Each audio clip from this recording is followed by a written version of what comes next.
வணக்கம். நம்ம இன்றைக்கி விண்மின் டிஎன்பிஎஸ்சி சேனலில் தமிழ்நாட்டில் சட்ட மறுப்பு இயக்கம் எப்படி நடந்துச்சு இந்த பார்க்க போகிறோம். சட்ட மறுப்பு இயக்கம்னா என்னது? சிவில் டிசோபீடியன்ஸ் மூமெண்ட் தான் தமிழில் சட்ட மறுப்பு இயக்கம். எந்த இயரில் ஸ்டார்ட் பண்ணியிருப்பாங்க? 1930. இதனுடைய முதல் கட்டமாக என்ன ஆரம்பிச்சிருப்பாங்கன்னா உப்பு சத்தியாகிரகம். இதை முதல் கட்டமாக ஆரம்பிச்சிருக்காங்க. இதுக்கு தமிழ்நாட்டில் தலைமை தாங்கியவர் ராஜாஜி.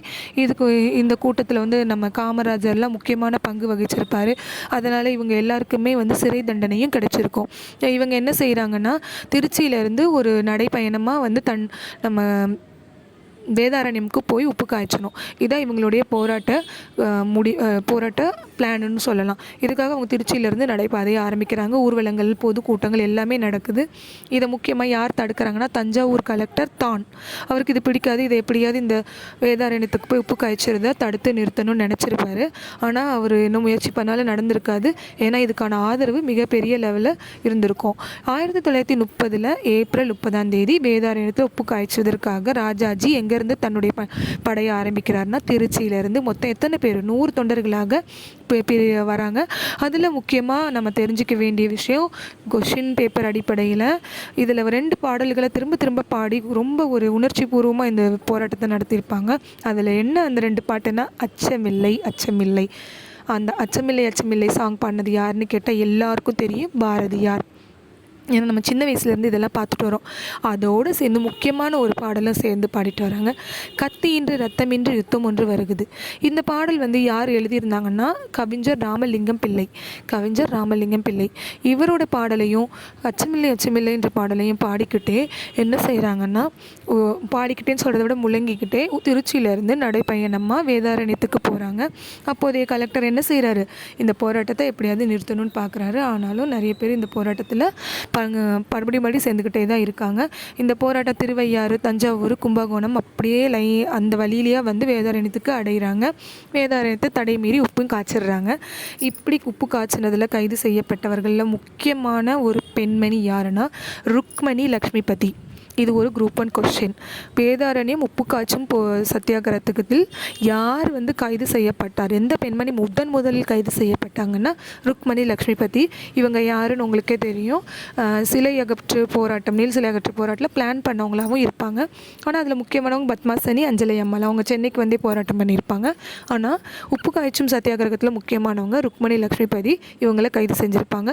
இவங்களை தவிர்த்து நம்மளுடைய ராஜாஜி, காமராஜர், இவங்க எல்லாரையும் கூட என்ன செஞ்சுருக்காங்க? கைது பண்ணியிருக்காங்க.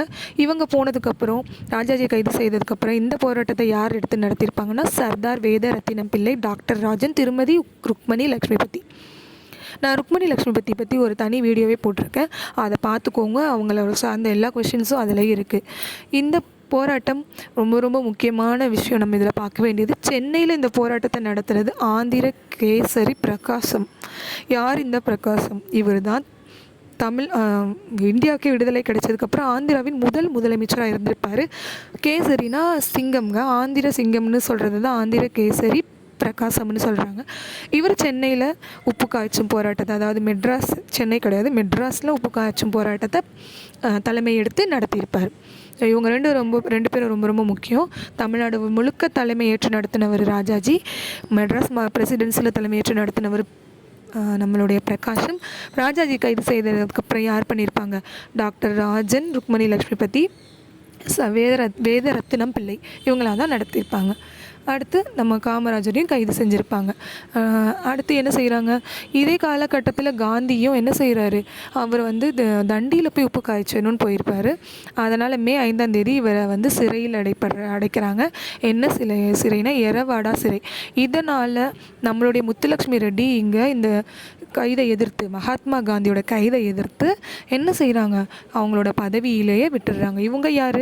முத்துலட்சுமி ரெட்டி. இவங்க எல்லாருக்கும் தெரியும். தேவதாசி ஒழிப்பு சட்டம் உருவாகிறதுக்கு காரணமாக இருந்தவங்க இவங்க. அது மட்டும் இல்லாமல் அவ்வை இல்லம்ன்ற ஒரு கேன்சர் நோயாளிகளுக்கான ஒரு ட்ரீட்மெண்ட் பண்ணுறதுக்கான ஒரு முதல்ல ஹாஸ்பிட்டல் கட்டினவங்களும் இவங்க தான்.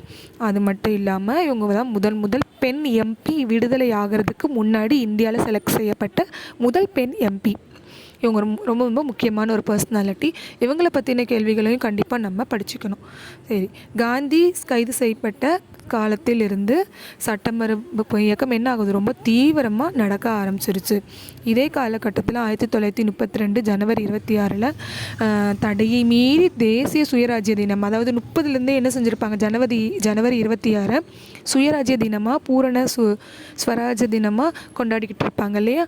அது வருஷம் செய்யணும் அப்படின்னு ஒரு பிளானில் இருப்பாங்க. ஆனால் 32ல் இதுக்கு தடை போட்டிருந்தாலும் இவங்க என்ன செய்கிறாங்கன்னா இதுக்கான இந்த விழாவை கொண்டாடிடுறாங்க. 1934 சட்ட மறுப்பு இயக்கம் விலக்கி கொள்ளப்பட்டது. ஆனாலும் இந்த இயக்கத்தோட பெரிய சக்ஸஸ் என்னென்னா, இது படிக்காத பாமர மக்கள்கிட்டையும் பெரிய விழிப்புணர்வை கொண்டு போச்சு. இதுதான் சட்ட மறுப்பு இயக்கம் நம்ம தமிழ்நாட்டு அளவில் ரொம்ப ரொம்ப முக்கியமாக படிக்க வேண்டிய பாயிண்ட்ஸ். அடுத்த வீடியோவில் தனிநபர் சத்தியாகிரகம் பற்றி பார்க்கலாம். இந்த வீடியோ உங்களுக்கு பிடிச்சிருந்ததுன்னா லைக் பண்ணுங்கள், சப்ஸ்கிரைப் பண்ணுங்கள், ஷேர் பண்ணுங்கள்.